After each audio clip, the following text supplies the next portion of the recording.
Assalamualaikum warahmatullahi wabarakatuh. Alhamdulillahirrabbilalamin.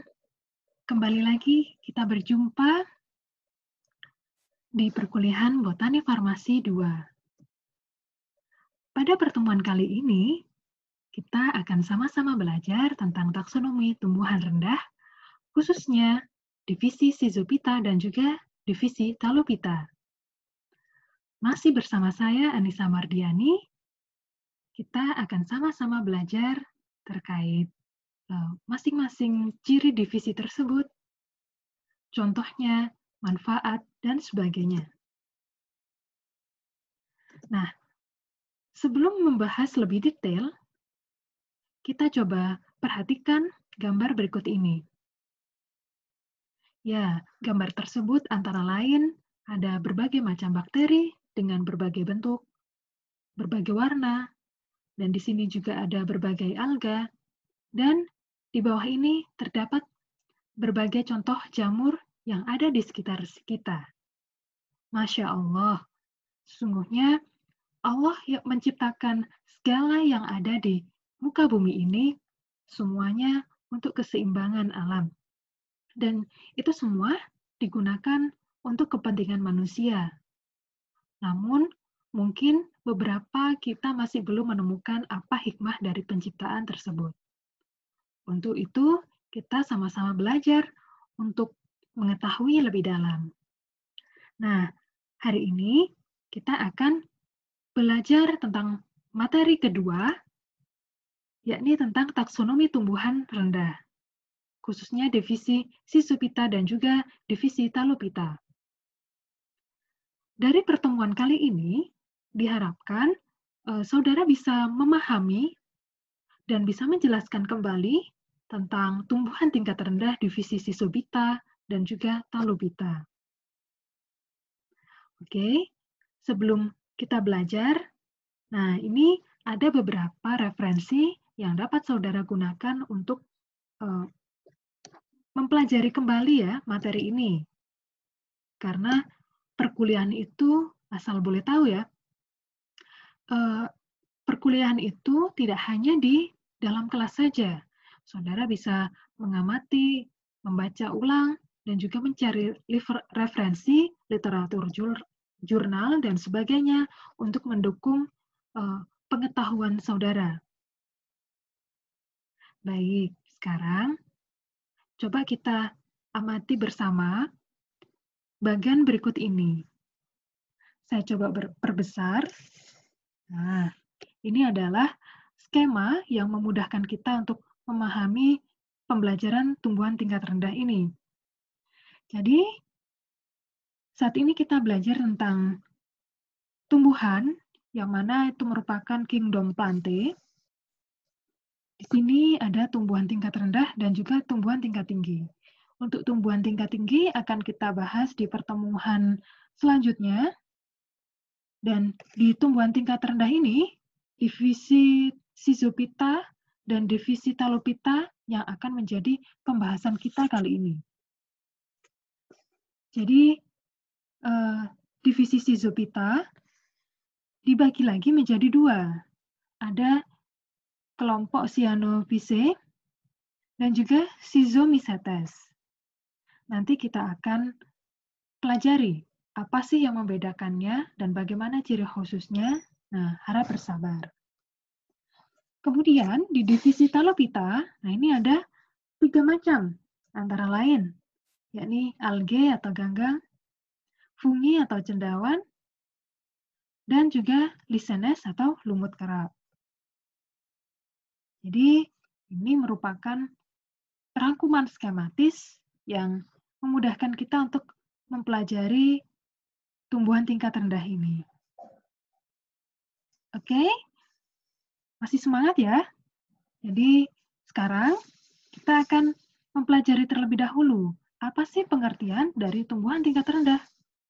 Jadi, ini merupakan sebuah cabang dari ilmu biologi yang mempelajari tentang tumbuhan tingkat rendah.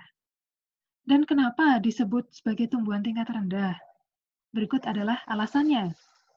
Tumbuhan tingkat rendah ini karena jenis tumbuhan ini tidak bisa dibedakan antara akarnya, batang, maupun daunnya. Kemudian, berikut adalah ciri-ciri dari tumbuhan tingkat rendah, atau yang disebut juga kriptogame. Organ tubuhnya masih berupa talus, sehingga nanti digolongkan dalam talupita. Dan organ utamanya atau organ principalia ini masih sederhana sekali. Jadi bentuk akarnya ini masih akar semu atau rhizoid, batang semu atau stipe, dan juga daunnya masih daun semu atau phloid. Dan untuk perbanyakannya, nah ini organ reproduktifnya juga masih sederhana sekali, yakni menggunakan spora, yang nantinya itu termasuk kelompok Sporophyta. Nah, ini di slide ini kita bisa mengetahui bahwa para ahli taksonomi ini menetapkan sistem filogenetik dalam pembagian tumbuhan ini ada 5 divisi ya. Ada Schizophyta, Talophyta, yang akan kita bahas kali ini. Kemudian untuk Bryophyta dan Pteridophyta nanti di materi selanjutnya. Dan tumbuhan biji itu Spermatophyta. Oke, kita akan satu persatu mempelajari masing-masing divisi tersebut. Nah, yang pertama adalah divisi Schizophyta.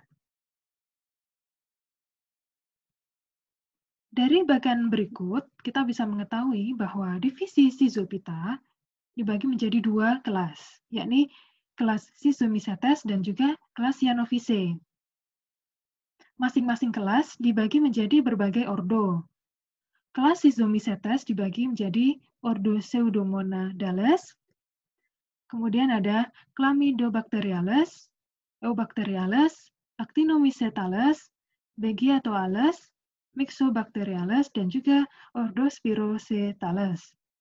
Sedangkan untuk kelas Cyanophyceae ini dibagi menjadi 3 ordo, ada ordo Crococales, Samaecyphonales, dan juga ordo Hormogonales. Baik, kita pelajari satu persatu. Sebelum membahas masing-masing ordo, nah ini asal kata dari divisi Schizophyta. Berdasarkan bahasa Yunani, jadi Schizophyta ini kalau dalam bahasa Yunani terdiri dari 2 suku kata, yakni Schizein artinya membelah, kemudian Phyton artinya tumbuhan. Jadi untuk Schizophyta ini bisa disebut juga tumbuhan yang membelah. Ini terdiri dari satu sel atau uniseluler, dan protoplasnya ini belum terdiferensiasi dengan jelas. Jadi belum pembelahannya itu belum jelas ya, belum menjadi organ-organ yang sempurna. Kemudian dari diferensi yang belum jelas tadi, ini mengakibatkan plastida dan juga intiselnya belum tampak jelas. Baik, sekarang dari bagian berikut, nah ini kita mengetahui bahwa Schizophyta ini dibagi menjadi 2, yakni kelas ganggang biru dan juga bakteri. Ini yang pertama kita bahas dulu Schizomycetes dari kelompok kelas bakteri ya. Nah, kita merenung sejenak. Kalau kita perhatikan, atau mungkin kita tidak menyadari ya, bahwa bakteri ini merupakan organisme yang paling banyak jumlahnya dan tersebar luas dibandingkan makhluk hidup yang lainnya. Jadi, bakteri itu merupakan makhluk hidup yang mikroskopik ya, jadi tidak bisa terlihat dengan mata, padahal kalau bisa dibilang di sekitar kita ini dipenuhi jutaan bakteri gitu ya. Dan bakteri ini memiliki ratusan ribu spesies. Lingkungan hidupnya bisa di darat maupun lautan, bahkan bisa juga tumbuh di daerah yang ekstrim. Selain itu, bakteri juga ada yang bersifat menguntungkan maupun yang merugikan. Nah, bakteri ini adalah organisme yang uniseluler atau bersel satu dan juga prokariot, artinya tidak memiliki membran inti. Serta umumnya tidak memiliki klorofil dan juga berukuran mikroskopis. Jadi ciri-ciri dari bakteri yaitu organisme yang uniseluler, kemudian bersifat ini ya, berkoloni juga, prokariot tidak memiliki membran inti sel, umumnya tidak memiliki klorofil. Kemudian jika kita lihat dari ukurannya, ini ukurannya sangat kecil ya, ini ukurannya mikron, rata-rata 1 sampai 5 mikron. Bentuknya ada bermacam-macam, nanti kita lihat di slide berikutnya. Bisa hidup bebas atau bisa juga hidup sebagai parasit, jadi tumbuh dalam inang. Bisa juga hidup di lingkungan yang ekstrim, contohnya di daerah kawah air panas, kemudian juga daerah gambut. Nah, ini nanti habitat dari bakteri ini mempengaruhi adanya dinding sel yang mengandung peptidoglikan atau tidak. Nah, kita coba lihat gambar berikut ini. Ini adalah struktur dari bakteri. Dari gambar tersebut kita bisa melihat bahwa di sini adalah kapsul pelindung bakteri dan juga di sini ada dinding sel yang tersusun peptidoglikan dan ini juga ada membran luar dari sel bakteri. Kemudian ada membran plasma, ada DNA, ribosom ini bentuk titik-titik ini dan juga cairan sitoplasma. Nah, ini sekilas saja karena saudara sudah familiar sekali di pelajaran sekolah menengah ya. Kemudian ini juga mengingatkan kembali pergerakan dari bakteri. Jadi, bakteri ini bisa bergerak secara pasif maupun aktif. Bakteri bergerak aktif jika berada dalam medium cair. Dan pergerakan bakteri ini dengan bantuan alat gerak yang disebut flagel atau bisa disebut juga buluh cambuk.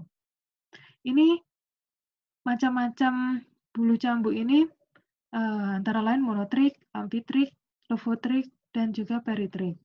Saudara bisa membrowsing, mencari definisi dari masing-masing istilah tersebut. Dan ini gambar ini ya, bakteri, dan di situ ada flagel, dan di sini kita bisa melihat cara hidup dari bakteri. Nah, ini bisa heterotrof, kemudian bisa sebagai saprofit atau parasit. Kemudian di sini mampu mengadakan asimilasi, jadi nantinya akan bersifat autotrof. Oke, dan bisa juga berdasarkan kebutuhan bakterinya ini, ada bakteri aerob maupun anaerob.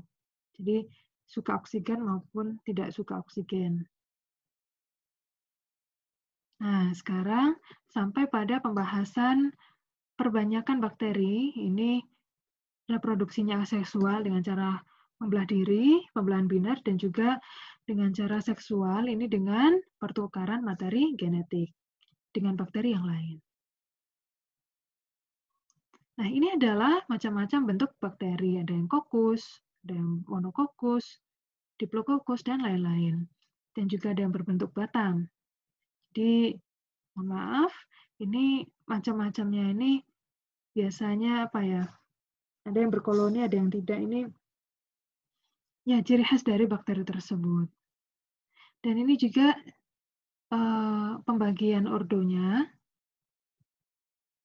Langsung saja, ini yang pertama ada ordo Pseudomonadales. Bagaimana cirinya? Nah, ini menarik ya, bahwa ada bakteri yang selnya berbentuk peluru, yang lurus atau bengkok, spiral, dan bisa juga berbentuk rantai. Jadi ini ordo Pseudomonales ini dibagi menjadi berbagai macam famili. Saudara bisa membacanya, dan masing-masing famili tadi, nah ini ada ciri khasnya gitu ya. Yang pertama, famili Thiorodaceae. Bentuk selnya ini bisa berbentuk kokus atau bola, bisa juga serupa telur, atau berbentuk seperti batang pendek atau panjang, lurus, atau melengkung. Bahkan bisa juga berbentuk yang spiral. Warnanya ini agak ungu kemerahan sampai merah karena mempunyai bakterioklorofil dan juga karotenoid. Jadi ada pigmen warnanya. Dan famili ini dibagi menjadi beberapa genus. Ya, ini antara lain Thiodictyon, ini punya 2 spesies, yang mana Thiodictyon ini menghasilkan belerang. Selain itu juga ada Thiospirillum, ini ada 5 spesies. Ini juga menghasilkan belerang. Ini perbedaannya adalah bentuk selnya. Selanjutnya, nah ini ada famili Nitrobacteriaceae. Bentuknya juga bermacam-macam, ada yang berbentuk bulat atau kokus, batang atau basil, dan spiral. Nah ini flagelnya tidak selalu ada, merupakan bakteri gram negatif, dan bisa menghasilkan nitrit atau nitrat. Jadi, bakteri pada famili Nitrobacteriaceae ini tidak memiliki endospora dan bisa hidup di habitat tanah maupun air tawar. Sesuai dengan namanya, ini bisa menyusun atau menghasilkan nitrit ya. Ini contohnya ada bakteri Nitrosomonas, bentuknya bulat panjang dan hidupnya bebas. Ada Nitrosococcus, berarti bentuknya kokus ini bola. Ini hidup di tanah, hidup bebas ya, bukan sebagai parasit. Kemudian Nitrosoxystis, ini bentuk selnya berkelompok dan juga ada selaput. Ada Nitrosoglea, ini berbentuk kelompok dalam lendir. Dan yang terakhir ada Nitrospira. Ini bentuknya spiral dan hidup bebas. Dan dari genus macam-macam tadi yang terkenal sebagai penyusun nitrat maksud saya adalah Nitrobacter dan juga Nitroxystis. Jadi pembentukan nitrogen ini bisa bermanfaat gitu ya untuk kesuburan dalam tanah. Kemudian ada famili Metanomonadaceae. Jadi selnya berbentuk batang, terdapat flagel sebagai pergerakannya. Ini merupakan bakteri gram negatif. Hidupnya secara autotrof di habitat tanah maupun air rawa. Sesuai namanya, ini contohnya ada bakteri Metanomonas yang mengoksidasi metan. Kemudian ada Hydrogenomonas, ini mengoksidasikan hidrogen. Selanjutnya, ini ada famili Theobacteriaceae. Ini merupakan bakteri penghasil belerang. Sifat hidupnya secara kemoautotrof, kemudian hidup bebas untuk bakteri bentuk batang yang memperoleh energi dari oksidasi atau senyawa belerang. Dan ditemukan di butir-butir di dalam plasmanya itu terdapat butir atau kristal belerang gitu ya. Contohnya ada Thiobacillus thioparus, Thiobacterium cristalliferum, dan juga Thiospora bipunctata. Selanjutnya ada famili Pseudomonadaceae. Ini ada bakteri yang hidupnya secara heterotrof, kemudian jarang sekali autotrof fakultatif, sel-selnya seringkali bersifat oksidatif dan bisa digunakan sebagai fermentasi.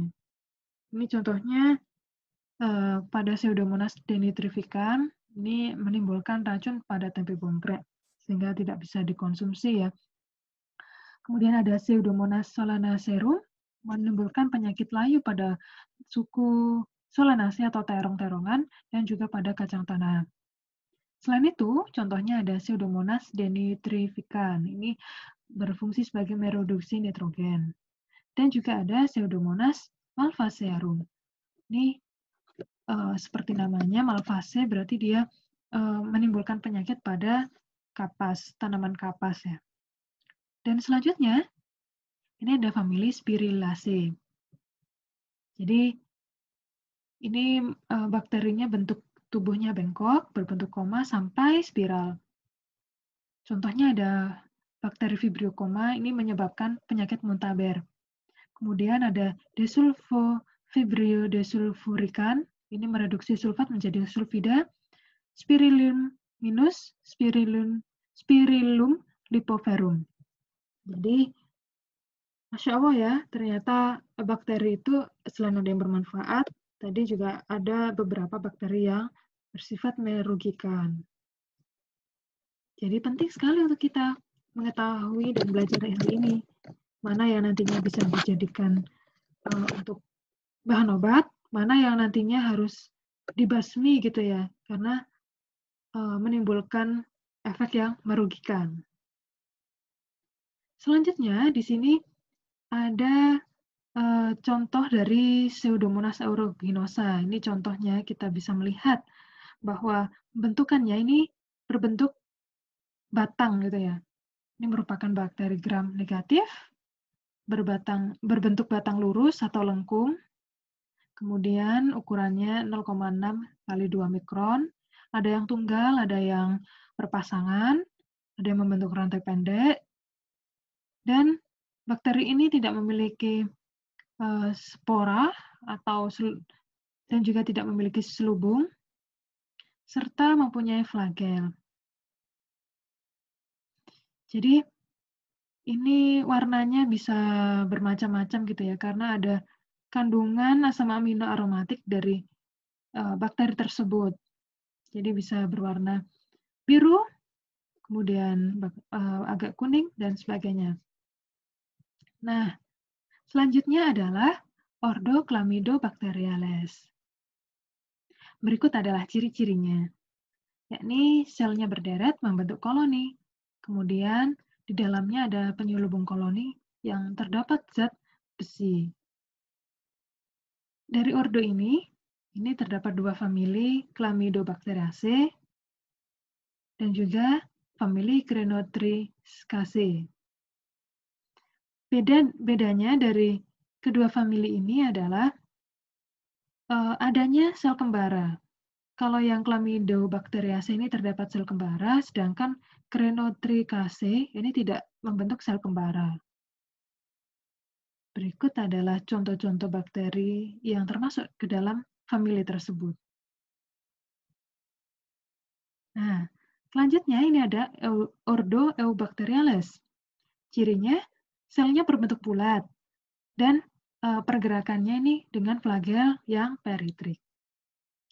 Ada juga bentuk koloni berupa rantai atau terpisah-pisah. Jadi dari ordo ini ada berbagai famili gitu ya pembagiannya. Yang pertama ada famili Acetobacteriaceae, ini hidupnya bebas dalam tanah untuk penambat nitrogen. Kemudian ada famili Rhizobiaceae, ini bermanfaat dan bersimbiosis mutualisme gitu ya dengan leguminosae atau polong-polongan.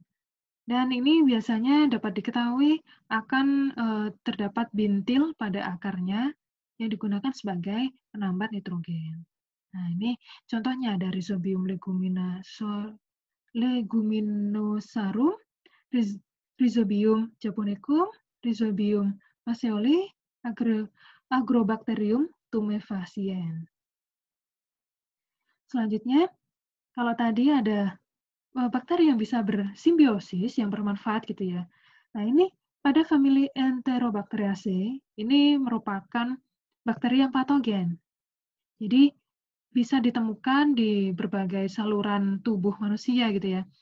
Itu saluran pernafasan, saluran kencing, kemudian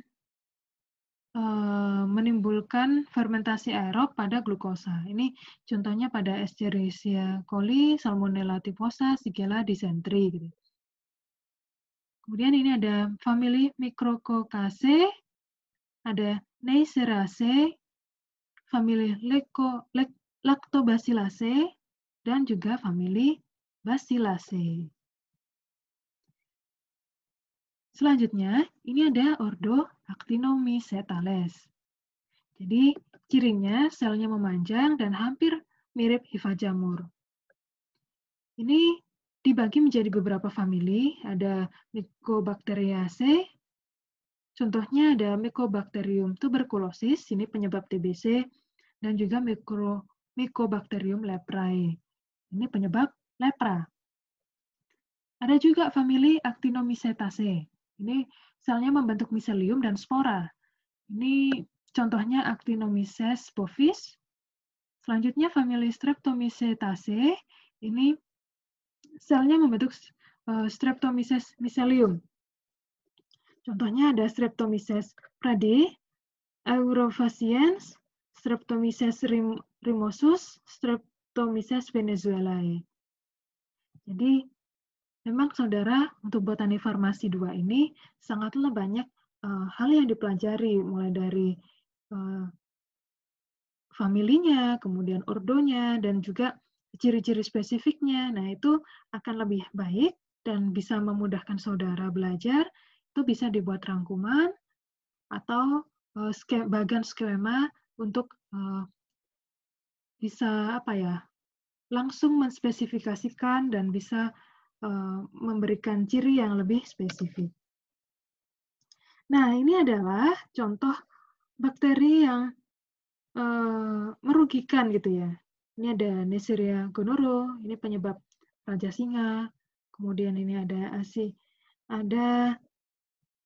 apalagi ya, ada Actinobacter baumannii, kemudian ada Staphylococcus aureus, kemudian ada Pseudomonas aeruginosa yang sangat khas flagelnya, kemudian ada Clostridium difficile, Escherichia coli, kemudian ada Mycobacterium tuberculosis, ini penyebab TBC dan sebagainya. Jadi kadang kita juga perlu gitu loh untuk merenungkan gitu ya, bahwa sesungguhnya pada diri manusia itu terdapat tanda-tanda kekuasaan Allah gitu kan. Itu masih dalam tubuh kita. Apalagi kalau kita melihat alam semesta ini. Ini bukti ciptaan Allah yang sungguh luar biasa. Selanjutnya ini sekilas terkait ordo Begiatoales. Cirinya selnya berbentuk bulat atau kokus, terdapat butir belerang di permukaan atau dalam selnya. Jadi ini contoh dari ordo Begiatoales ini ada Begiota alba, Begia gigantea, Thiospiropsis floridana, dan Thiostrix nivea. Dan selanjutnya ini ada ordo Mycobacteriales. Nah, Mycobacteriales ini ciri khasnya adalah berbentuk batang, kemudian berbentuk tubuh buah, berbentuk koloni, dan tampak seperti lendir. Dari ordo Mycobacteriales ini dibagi menjadi berbagai famili, antara lain Cryptopagaceae dan juga Myxococcaceae. Jadi ini contohnya dan juga ciri spesifiknya.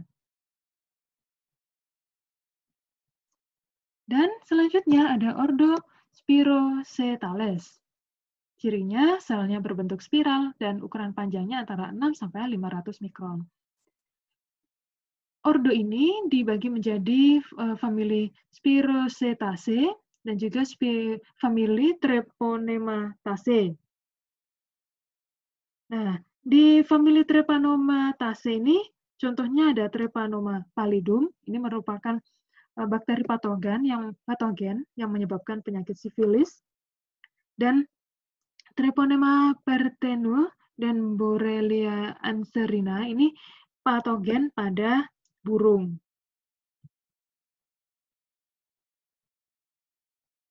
Nah, selanjutnya kalau tadi kita belajar tentang kelas bakteri, sekarang kita membahas kelas Cyanophyta atau ganggang hijau biru. Nah, ini cirinya berbentuk monoseluler, berbentuk benang, prokariotik, dinding selnya ini mengandung pektin, selulose, dan juga hemiselulose. Cara perkembangbiakannya yakni dengan cara membelah. Pada cyanophyta ini memiliki cadangan makanan berupa glikogen. Dan di bagian tengah sel terdapat bagian yang tidak berwarna yang mengandung DNA dan juga asam ribonukleat. Dari ganggang hijau biru ini dibagi menjadi 3 ordo. Yang pertama, ordo Crococales. Cirinya berbentuk tunggal atau kelompok tanpa spora. Warnanya biru kehijau-hijauan. Jadi umumnya ini membentuk salaput lendir pada tembok yang basah, yang lembab gitu ya. Kemudian ini contohnya ada Crococcus yang merupakan uniseluler atau berkelompok dalam bentuk agregat dari 2 atau 4 sel. Saudara bisa melihat gambar di samping. Ini adalah hasil pembelahan dari Crococcus. Jadi berbentuk setengah bola gitu ya. Selanjutnya ini ada Gliocapsa berbentuk bulat memanjang dan dikelilingi oleh membran dengan beberapa generasi sel yang terdapat di dalamnya. Jadi biasanya dapat ditemukan pada batuan yang lembab dan pada air juga bisa ditemukan. Selanjutnya ada ordo Chlamydophonales. Ini bisa berbentuk tunggal maupun koloni, berbentuk benang, dan mempunyai spora. Selanjutnya ada ordo Hormogonales. Ini selnya berbentuk koloni, benang, atau diselubungi suatu membran. Dan benang-benang tadi itu dapat membentuk hormogonium. Contohnya ada Oscillatoria, kemudian ada Nostocomunae, Anabaena, Spirulina, dan juga Rivularia.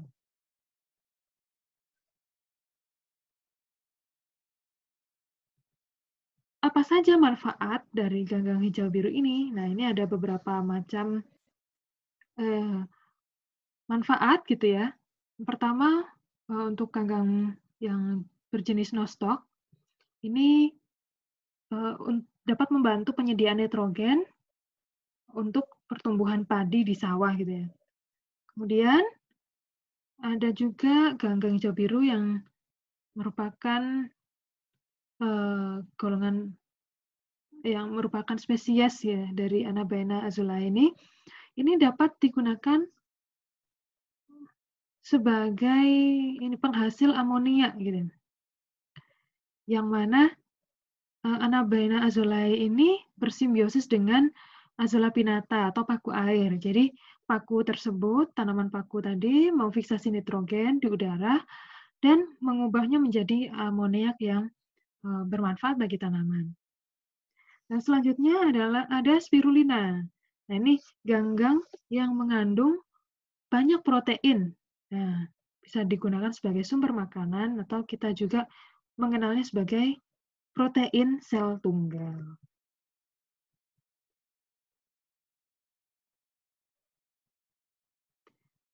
Baik, kita sudah sampai ke pembahasan berikutnya, yakni divisi Talopita. Masih semangat ya semuanya? Ini tinggal beberapa penjelasan dari slide ini. Kita mengetahui bahwa Talopita ini merupakan kelompok tumbuhan yang memiliki ciri utama berbentuk talus. Jadi, masih belum bisa dibedakan antara akar, batang, dan daunnya. Sedangkan tumbuhan yang bisa dibedakan antara akar, batang, dan daun ini disebut tumbuhan kormus. Jadi dari slide berikut kita mengetahui bahwa Talopita ini memiliki sel yang sudah mempunyai inti dan juga plastida, cara hidupnya secara autotrof, heterotrof, dan juga dengan bersimbiosis.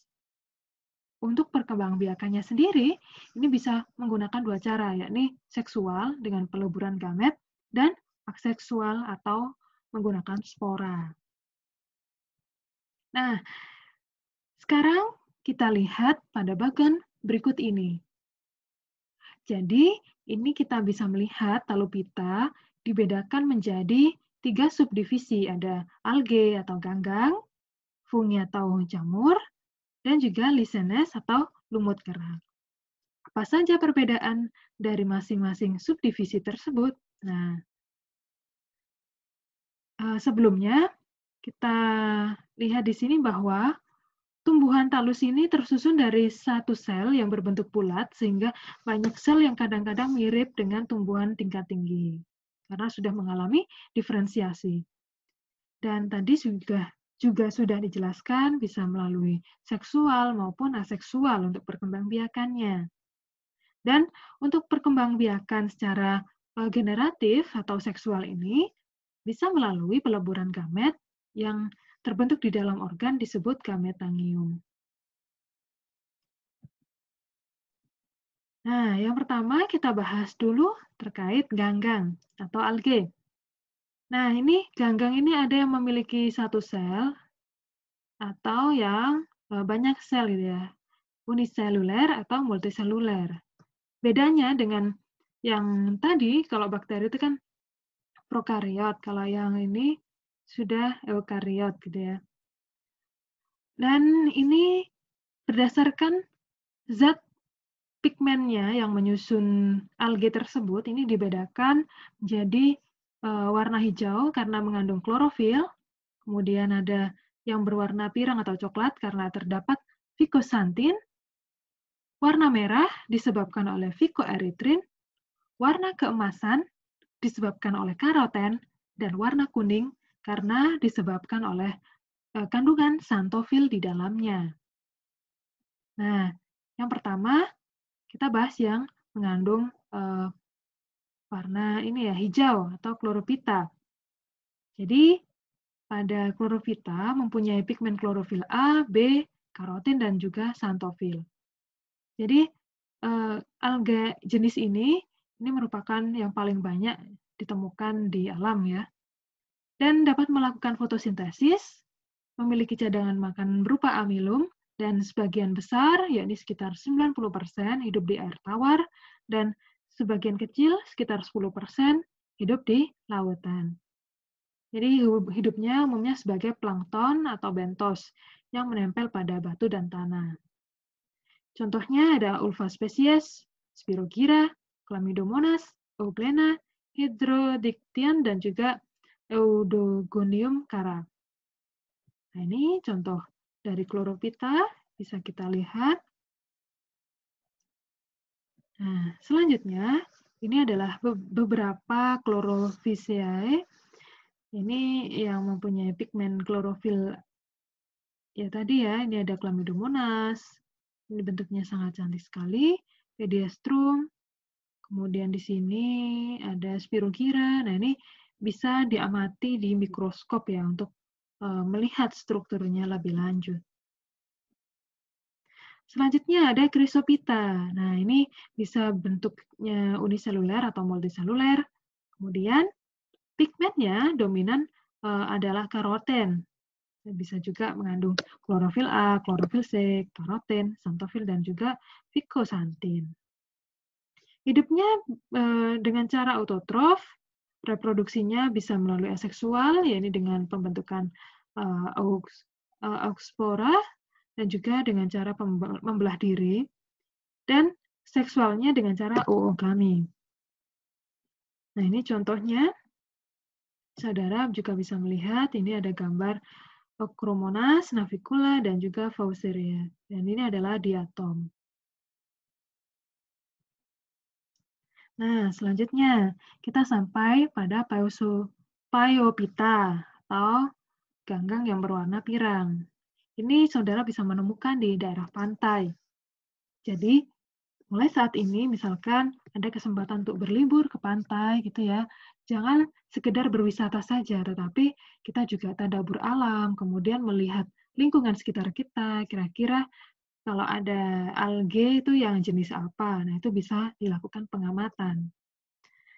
Jadi, biar kita mudah untuk memahami, menghafal, yaitu cara yang sudah kita pelajari itu harus dipraktekkan. Nah, saya lanjut. Ini Phaeophyta ini dinding selnya terdiri dari selulosa, pektin, dan juga asam algin. Untuk bentuknya ini bisa berupa benang atau lembaran yang dapat mencapai puluhan meter. Cara reproduksinya dengan cara vegetatif dengan fragmentasi, dan juga cara generatif dengan isogami atau oogami. Ini contohnya ada Fucus, Sargassum, Turbinaria, Macrocystis.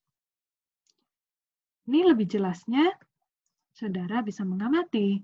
Ternyata Phaeophyceae ini banyak sekali gitu ya.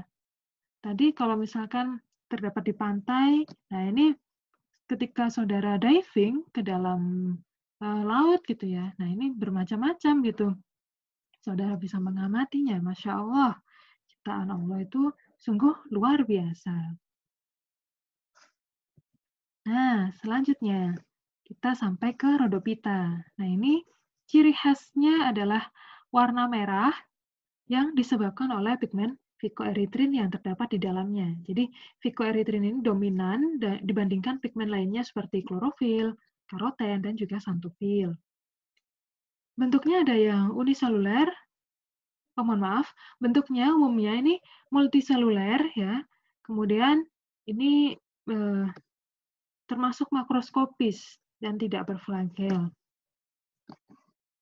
Dan panjangnya bisa sampai 1 meter berbentuk benang atau lembaran. Ini ganggang merah ini biasanya digunakan sebagai penghasil agar-agar. Ini khususnya pada Eusema spinosum, kemudian Gracilaria, dan juga Gelidium. Ini terbuat dari ganggang merah ya. Ini contoh lainnya, khas sekali warna merahnya. Kemudian selanjutnya, ini setelah pembahasan tentang alga, kita akan membahas tentang jamur atau fungi. Nah, jamur merupakan sel yang sudah eukariot, jadi memiliki membran inti dengan kromosom mengandung DNA, dan juga dapat ditemukan organel lainnya seperti mitokondria, sterol, dan juga ribosom. Apabila hidup di hewan, ini fungi tidak mempunyai kloroplas untuk fotosintesis dan merupakan organisme heterotrof, jadi memerlukan senyawa organik dengan sebagai sumber energinya. Sedangkan jamur, jika hidup dengan tumbuhan ini, biasanya jamur tersebut mempunyai dinding sel dan vakuola, dan bisa bereproduksi secara seksual maupun aseksual. Dan dinding sel dari jamur ini terbuat dari kitin. Jadi macam-macam dinding sel saudara sudah mengetahui. Ada yang terbuat dari peptidoglikan, itu contohnya pada bakteri. Kemudian pada jamur, ini mengandung kitin. Pada bagian di slide, kita mengetahui bahwa fungi dibagi menjadi 3, ada Phycomycetes atau jamur ganggang, Eumycetes, dan juga Mycomycetes atau disebut juga jamur lendir. Ciri-ciri dari jamur antara lain tidak berklorofil, memiliki benang-benang hifa, dan juga hidupnya secara heterotrof. Nah, sekarang kita sampai ke Phycomycetes. Ini dibagi menjadi 6 ordo, antara lain Mycocitриdiales, Citridiales, Blastocladiales, Monoblepharidales, Omycetales, dan juga Zygomycetales. Nah, cara reproduksi dari fungi ini ada yang melalui aseksual dan juga seksual. Untuk yang aseksual, ini dengan cara bentuk tunas pada jamur uniseluler, serta pembentusan benang hifa. Dan untuk pembentukan spora aseksual ini terjadi pada fungi yang multiseluler. Sedangkan untuk reproduksi yang secara seksual ini dilakukan oleh spora seksual. Jadi dihasilkan secara singami Ini ada tahap plasmogami dan juga tahap karyogami. Istilah-istilah tersebut nanti saudara bisa pelajari lagi. Dan di sini ada ordo zygomycetales untuk yang berfungsi sebagai pembersih kotoran. Yang mana zygomycetales ini dibagi lagi menjadi 3 famili. Ada Mucoracea, Endogonaceae, Entomophoraceae. Jadi dari ketiga famili ini hanya Mucoracea yang digunakan untuk tadi ya, digunakan sebagai pembersih kotoran, mukor. Dan hidupnya ini saprofit pada tumbuhan atau kotoran hewan. Ini contoh Mucoracea pada Rhizopus oryzae, ya, ini digunakan untuk pembuatan tempe, tape, maupun brem. Ini contoh benang-benang hifanya ya untuk pembusukannya tadi ya. Dan selanjutnya, Oomycetes. Ini dibedakan 3 golongan, ada Ascomycetes, Basidiomycetes, dan juga Deuteromycetes, atau disebut juga fungi imperfectly. Yang pertama, Ascomycetes. Cirinya, ini memiliki hifa yang bersekat, dan alat reproduksinya disebut ascospora. Contohnya, pada bakteri Saccharomyces cerevisiae, ini digunakan untuk pembuatan bir dan juga roti. Dan Ascomycetes ini dibagi menjadi famili Hippocreaceae dan juga famili Aspergillaceae. Jadi Ascomycetes ada 3 famili ya. Nah, ini masing-masing contohnya seperti pada gambar di samping, ini Saccharomyces cerevisiae. Kemudian untuk Aspergillaceae, ini ada Aspergillus niger dan juga Aspergillus wentii. Nah, ini bentuknya sangat khas ya. Ada bentuk ascus. Ya.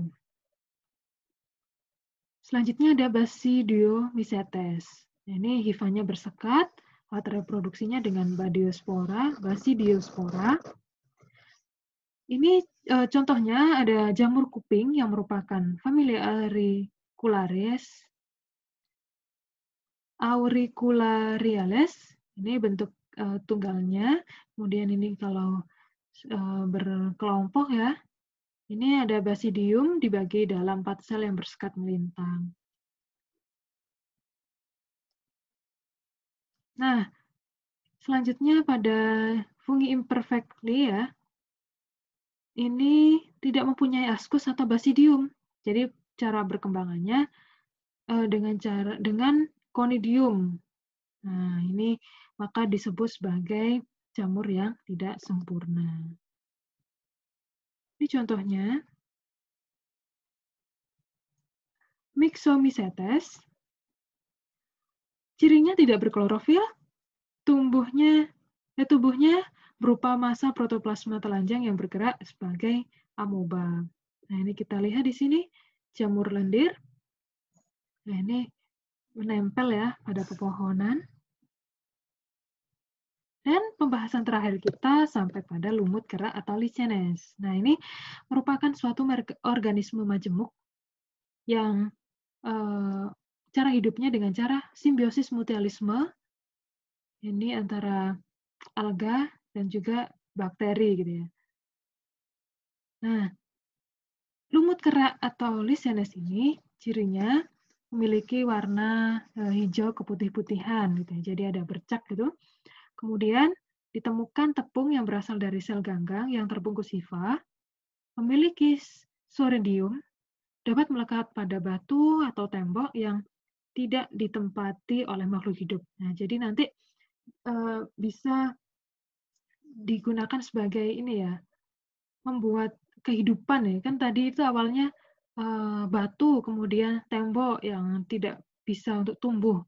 Nah, dengan adanya lichenes ini, maka bisa muncul gitu organisme-organisme gitu, makhluk yang mana ini bisa disebut sebagai vegetasi perintis gitu, untuk tempat tumbuhnya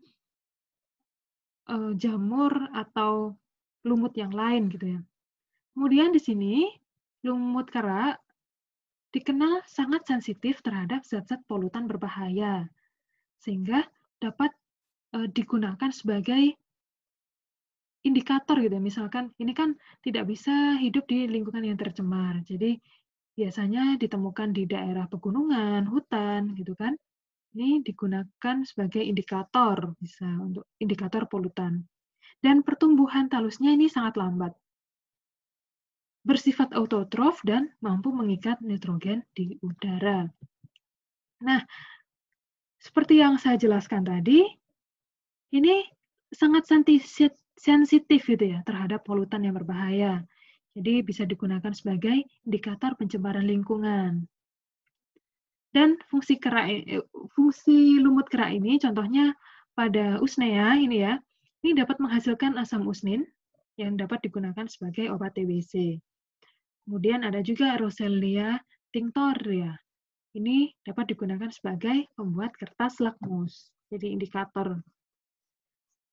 Berikut adalah beberapa contoh lumut kerak, antara lain Graphis spesies, ini hidupnya melekat pada batang pohon. Haematoma spesies, ini melekat pada batuan. Usnea dasypoga, ini melekat pada puncuk pohon. Dan juga Parmelia spesies, ini melekat pada kayu. Nah, ini contohnya, jadi bentuk lisenes ini berbeda dengan tadi ya, kan simbiosis antara alga dan juga bakteri gitu. Berbeda dengan berbeda dengan penyusun awalnya tadi.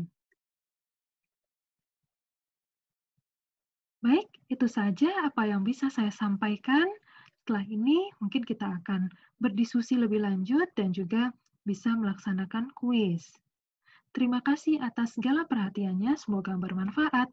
Sampai jumpa di pertemuan selanjutnya. Wassalamualaikum warahmatullahi wabarakatuh.